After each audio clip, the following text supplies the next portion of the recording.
ሰላም ጤና ይስጥልን የተወደዳችሁና የተከበራችሁ የጎህ ቴሌቪዥን ተመልካቾቻችን እንደምናላችሁ ከሀገር ውስጥ እንዲሁም ከባህር ማዶ የመራረጥናቸውን ዜናዎቻችንን ይዘንላችሁ ቀርበናል። ዜናውን ወደ እናንተ ያደረስኩ ነው ክልል ሂሩት አብራችሁ ቆይታ አደርጋለሁ። አብራችሁን ቆዩ። በቅድሚያም በኢትዮጵያ የተተገበረው የማይክሮ ኢኮኖሚ ማሻሻያ በአጭር ጊዜ ውስጥ ተስፋ ሰጪ ውጤት ማስመዝገቡን ፕሬዝዳንት ታዬ አጽቀሥላሴ ገለጹ።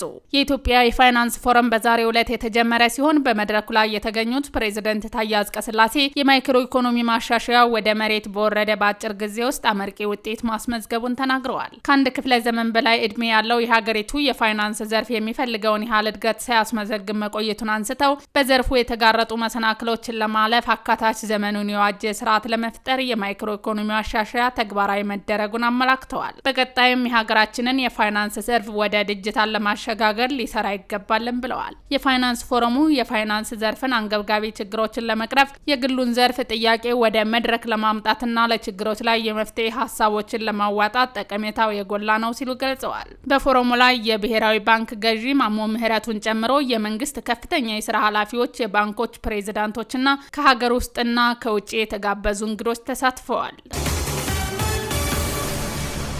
ትውልደ ኢትዮጵያውያንን ጨምሮ በሀገር ውስጥ የሚገኙ የውጭ ሀገር ዜጎች በፋይዳል ዲጂታል መታወቂያ እየተገለገሉ እንደሚገኙ የብሔራዊ መታወቂያ ፕሮግራም አስታውቋል። ኢትዮጵያ ውስጥ የሚገኙና የመኖሪያ ፍቃድ ያላቸው የውጭ ሀገር ዜጎች በሙሉ ፋይዳል በማውጣት እየተገለገሉበት እንደሚገኝ የፕሮግራሙ ኮሚኒኬሽን ዳይሬክተር አቤኔዘር ፈለቀ ገልጸዋል። አብዛኞቹ የውጭ ዜጎች ኢትዮጵያውያን ውስጥ የሚኖሩት በመኖሪያ ፍቃድ አሊያም በስራ ፍቃድ መሆኑን ያነሱት የኮሚኒኬሽን ዳይሬክተሩ የመንግስት አገልግሎትን ለማግኘት የፋይዳል መታወቂያ እንደሚያወጡ ተናግረዋል። ላብነትም በኢትዮጵያ በሚገኙ ባንኮች አካውንት ከፍተው ገንዘብ ለማንቀሳቀስ በሚፈልጉበት ሰዓት የታክስ ጉዳይን ለማስፈጸም እንዲሁም ለሲም ካርድ አገልግሎት እንደሚጠቀሙበት አንስተዋል። በመሆኑም እስካሁን ድረስ የፋይዳል መታወቂያ ያወጡ የውጭ ሀገር ዜጎች ከዋናው የሀገሪቱ ቁጥር አንጻር ሲታይ ያሉት ዜጎችም ጥቂት በመሆናቸው አነስተኛ እንደሆነ ገልጸው የተጠቃሚው ቁጥር እየበለጠ ለማብዛት እየተሰራበት እንደሚገኝ አስታውቀዋል። በ2015 ጸድቆ ወደ ትግበራ የገባው የዲጂታል መታወቂያ አዋጅ አንቀጽ 16 መሰረት የፋይዳል ዲጂታል መታወቂያ የአንድን ሰው ማንነት ለማረጋገጥ እንደ ህጋዊና በቂ ማስረጃ ተደርጎ ሊወሰድ እንደሚገባ ተደንግጓል። የዲጂታል መታወቂያ አገልግሎት በእድሜም ሆነ በዜግነት ገደብ ያልተደረገበት ሲሆን በየትኛውም የእድሜ ክልል የሚገኙ ኢትዮጵያውያን እንዲሁም በህጋዊ መንገድ በኢትዮጵያ የሚኖሩ የውጭ ሀገር ዜጎች አገልግሎቱን ለማግኘት እንደሚችሉ ተመላክቷል። በኢትዮጵያ ባለፉት 3 ዓመታት የሙከራ ትግበራ ላይ የሚገኘው የዲጂታል መታወቂያ አገልግሎት ከሰኔ 24 ቀን 2017 ዓ.ም ጀምሮ በመላ ሀገሪቱና ዋና ዋና ከተሞች በአስገዳጅነት ተግባራዊ መሆን እንደሚጀምር ተገልጿል። ወደ ዝርዝር ዜናዎቻችን ስናልፍ መንግስት ቱሪዝም የዓለም አቀፍ ትብብር አማራጭ ለማድረግ እየሰራ እንደሚገኝ የቱሪዝም ሚኒስተር ሰላማዊት ካሳ ገለጹ። የኢትዮጵያን ቱሪዝም የሚያስተዋውቅ አፍሪካን ትራቭል ሾው ሚዲያ ኢቨንት የተሰኘ ሁነት በለንደን ተካሂዷል። ብሌን ተሾመ ዝርዝር አላት።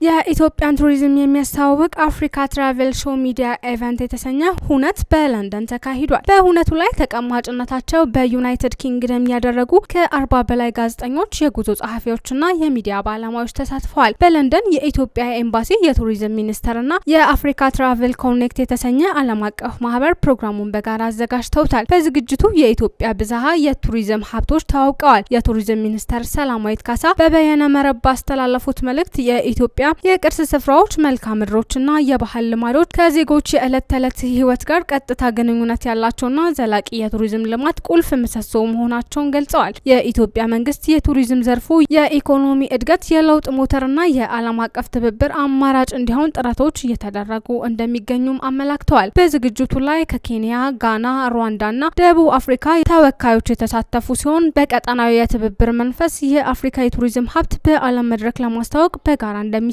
ገልጸዋል።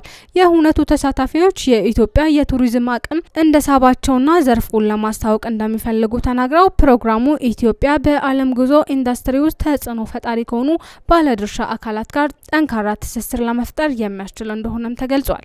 የአርቲስት ቀመር ዮሱፍ የመጨረሻ የሙዚቃ አልበም በቀጣይ ወር ሊለቀቅ መሆኑ ተገልጿል። የአርቲስት ቀመር ዮሱፍ 50ኛ ዓመት የሙዚቃ ጉዞ እንዲሁም የመጨረሻው የሙዚቃ አልበምና ኮንሰርት እንደሚካሄድ አዘጋጆች አስታውቀዋል። ስማቸው ታፈረ ዝርዝር አለው። የአርቲስት ቀመር የሱፍ የመጨረሻ የሙዚቃ አልበም በቀጣይ ወር ሊለቀቅ መሆኑ ተገልጿል። የአርቲስት ቀመር የሱፍ 50ኛ ዓመት የሙዚቃ ጉዞ እንዲሁም የመጨረሻ የሙዚቃ አልበም እና ኮንሰርት እንደሚካሄድ አዘጋጆች አስታውቀዋል። በዛሬው ዕለት በስካይላይት ሆቴል አርቲስት ቀመር የሱፍና የሙያ አጋሮቹ በተገኙበት ጋዜጣዊ መግለጫ መሰጠቱም ተገልጿል። የአርቲስቱ የመጨረሻ የሙዚቃ አልበም ገላኑ የሚሰይ ሲሆን የተለያዩ ስመጥር የሙዚቃ ባለሙያዎች መሳተፋቸውንም አዘጋጆች አስታውቀዋል። አርቲስቱ ሰኔ 15 2017 በስካይላይት ሆቴል የአልበም ሪሊዝ የሚያካሄድ ሲሆን መስከረም 23 2018 ዓ.ም በአዲስ አበባ ሚሊኒየም አዳራሽ ኮንሰርቱን ያቀርባልም ተብሏል። አርቲስቱ በቀጣይም በአዳማ፣ በሻሸመኔ፣ በጅማ፣ በድሬዳዋና በሐረር በሀገር ውስጥ የኮንሰርት ጉዞ የሚያደርግ ሲሆን በባህር ማዶ፣ በሰሜን አሜሪካ፣ በአውሮፓ፣ በአውስትራሊያና በአረብ ሀገራት ኮንሰርቱን ያካሂዳልም ተብሏል። አርቲስት ቀመር የሱፍ በ50 ዓመታት የሙዚቃ ጉዞ 7 የሙዚቃ አልበምና የተለያዩ ነጠላ ዜማዎችንም ለህዝብ ማድረሱ ተገልጿል። አርቲስቱ ከኦሮምኛ ሙዚቃ በተጨማሪ ከ10 በላይ በሆኑ ቋንቋዎች የተጫወተ ሲሆን ሙዚቃዎቹንም ከ48 ሀገራት በላይ ተዘዋውሮ ማቅረቡም ተገልጿል። የማሊ ወታደራዊ አገዛዝ በሀገሪቱ ያሉ ሁሉንም የፖለቲካ ፓርቲዎች መበተኑ ተነገረ።